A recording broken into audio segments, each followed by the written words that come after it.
કેમ છો ધ્રોલવાસીઓ? આઈ લવ ધ્રોલ તરફથી આપ સૌને દિવાળીની હાર્દિક શુભેચ્છાઓ. દિવાળી એટલે કે પ્રકાશનો તહેવાર. પ્રકાશ, સમૃદ્ધિ, સંતોષ, આનંદ અને સદ્ગુણનો. કહેવાય છે કે જ્યારે 14 વર્ષના વનવાસ પછી શ્રી રામ અયોધ્યા પરત ફર્યા ત્યારે તેમના સ્વાગતમાં આખી અયોધ્યા નગરી દીવડાઓથી ઝળહળી ઉઠી. અને ત્યારથી જ શરૂ થઈ આ અવિરત પરંપરા દિવાળીના ઉજાસની.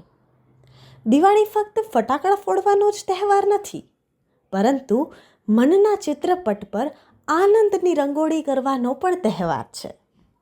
તો ચાલો આ દિવાળીએ પ્રકાશ ફક્ત ઘરનો જ નહીં પણ હૃદયનો પણ કરીએ. જૂના વેર દ્વેષ ધુમાડાની જેમ ભૂલાવી સાત સંગાતનો દીવડો પ્રગટાવીએ. આઈ લવ ધ્રોલ તમને દિવાળી અને બેસતા વર્ષની ખૂબ ખૂબ શુભેચ્છાઓ પાઠવે છે.